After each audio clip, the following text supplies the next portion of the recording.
پچھلے اگر آپ چند سالوں کا ہی تجزیہ کر لیں تو آپ کے سامنے یہ حقیقت واضح ہو کر آ جائے گی کہ اس کے پیچھے کون ہے۔ اور میں سمجھتا ہوں کہ بہت اچھا کیا ہم نے۔ پہلے ہم کہا کرتے تھے کہ خارجی یا کوئی بیرونی ہاتھ، لیکن جو بھی دہشت گردی پاکستان میں ہو رہی ہے اس کے پیچھے 100% ہندوستان کا ہاتھ ہوتا ہے۔ ابھی کل کی تو بات آپ دیکھیں کہ کس طرح ہندوستان میں ایک دہشت گردی کا بہانہ بنا کر پاکستان کو بدنام کرنے کی کوشش کی گئی، پاکستان پر حملہ آور ہوئے اور پاکستان کے نہتے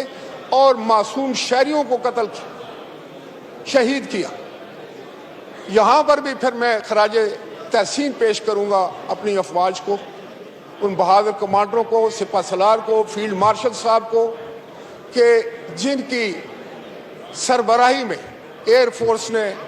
نیوی نے اور ہماری آرمی نے دشمن کے دانت کھٹے کر دیے اور پاکستان کا نام ساری دنیا میں بلند کی۔ ان حالات میں کہ جب ہم دن رات دہشت گردی سے نبرد آزما،